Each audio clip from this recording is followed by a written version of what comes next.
반짝였던 서울 처음 보는 또 다른 세상 땀을 잔뜩 벤치만 난 넌 뭔가 이상했었던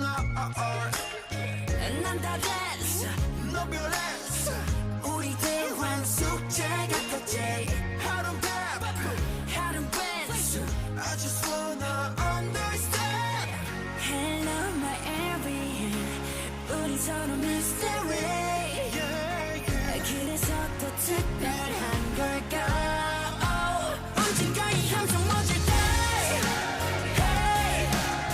내 옆에 함께 있어 영원히 계속 이곳에 stay hey. 이 작은 새끼 손가락처럼 흐를 뻔한 여름과 추열보다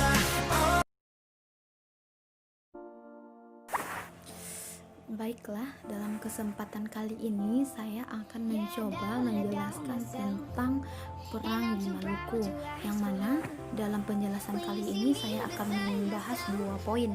Poin pertama yaitu latar belakang terjadinya perlawanan tersebut, yang kedua yaitu tokoh atau pemimpin dari perang Maluku tersebut. Baiklah, yang pertama itu kita bahas tentang latar belakang dari perang Maluku. Nah, apabila kita berbicara tentang Maluku, pasti kita nantinya akan membicarakan tentang kolonial Belanda. Nah, sebelum itu saya akan menjelaskan sedikit, yaitu di mana pada masa pemerintahan Inggris, kondisi Maluku pada saat itu sudah menjadi lebih baik karena pada saat itu Inggris mau membayar hasil bumi milik rakyat Maluku. Nah, kegiatan kerja Rodi pun sedikit demi sedikit juga telah dilepaskan. Selanjutnya yaitu para pemuda Maluku dibolehkan untuk bekerja di kedinasan perang Inggris. Nah, namun setelah kesenangan itu ada, namun itu hanya sementara dengan kedatangan kembali kolonial Belanda ke Indonesia, tepatnya yaitu di Maluku. Nah, pada awal abad ke-19, Maluku kembali berada di bawah kekuasaan kolonial Belanda setelah Inggris menandatangani Perjanjian Traktat London. Perjanjian Traktat London ini adalah perjanjian yang menyatakan yaitu penyerahan kekuasaan Indonesia kepada Belanda.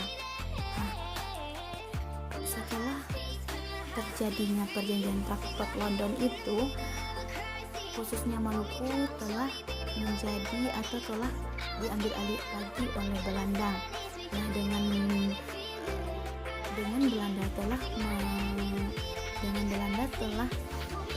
kembali lagi ke Maluku, semua kesengsaraan rakyat, penderitaan juga dirasakan oleh masyarakat Maluku, yang mana kegiatan monopoli perdagangan telah diaktifkan, kerja paksa. Selanjutnya yaitu juga beredar kabar bahwasanya guru-guru yang telah ditetapkan juga akan diberhentikan. Nah, rempah-rempah Maluku hanya boleh dijual kepada Belanda dengan harga yang telah ditetapkan, yaitu dengan harga yang sangat murah.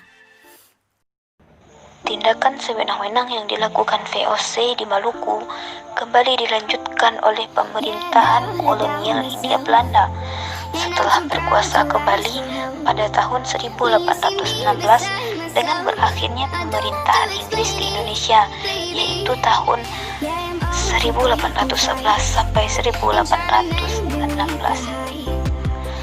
Berbagai tindakan yang dilakukan oleh pemerintah kolonial Hindia Belanda yang menyebabkan timbulnya perlawanan dari masyarakat Maluku yang dipimpin oleh Thomas Maltulesi.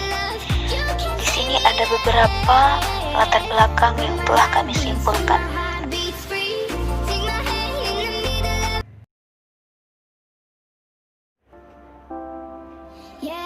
Untuk mengenang jasa Thomas Maltulesi atau Kapitan Patimura, maka pemerintah mengabdikannya melalui uang Rp1.000.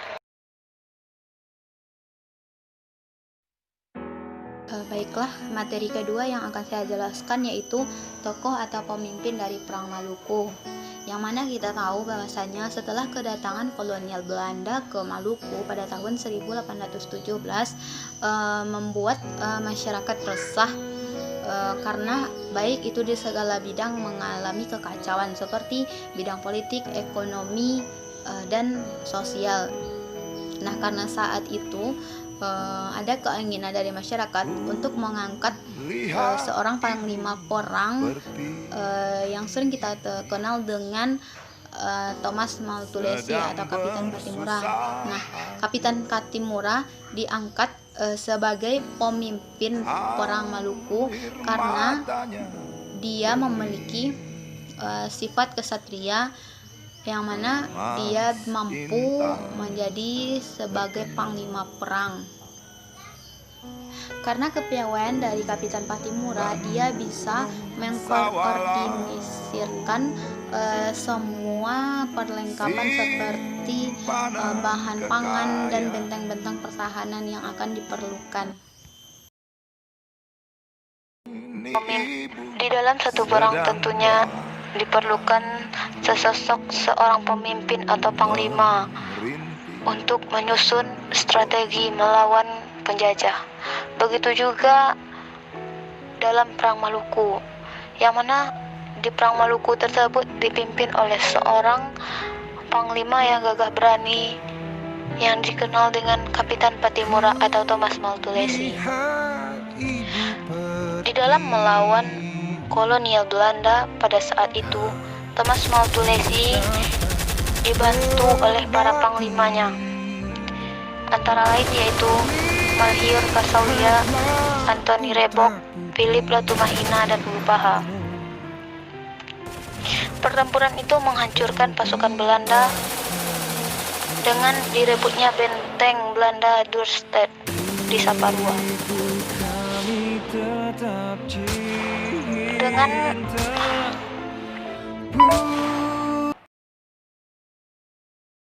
Patimura ada sesosok remaja perempuan yang juga dikenal sebagai pejuang kemerdekaan Indonesia, yang namanya tidak asing lagi bagi kita. Namanya yaitu Martha Christina Tiahahu. Martha Christina Tiahahu ini adalah seorang remaja perempuan yang ikut dalam melakukan perang di Maluku karena memiliki ambisi yang kuat dan juga memiliki jiwa kesatria dalam melawan kolonial Belanda. Martha Christina Tiahahu juga dianggap sebagai pahlawan dalam perang Maluku. Dia adalah seorang perempuan atau putri remaja yang langsung turun ke medan perang untuk melawan kolonial Belanda. Martha Christina Tiahahu dianggap sebagai Sri Kandinya Maluku.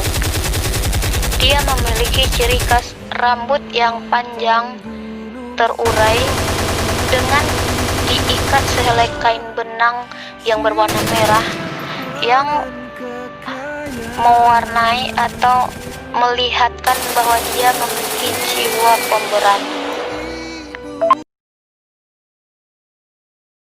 Akan melanjutkan materi selanjutnya, yaitu proses perang. Proses perang, serangan pertama dilancarkan oleh Belanda pada malam hari pada tanggal 1817 di Posparto atau Pelabuhan. Nah, di sini mereka berhasil membakar perahu-perahu dan mereka keesokan harinya berhasil merebut benteng Dorstad.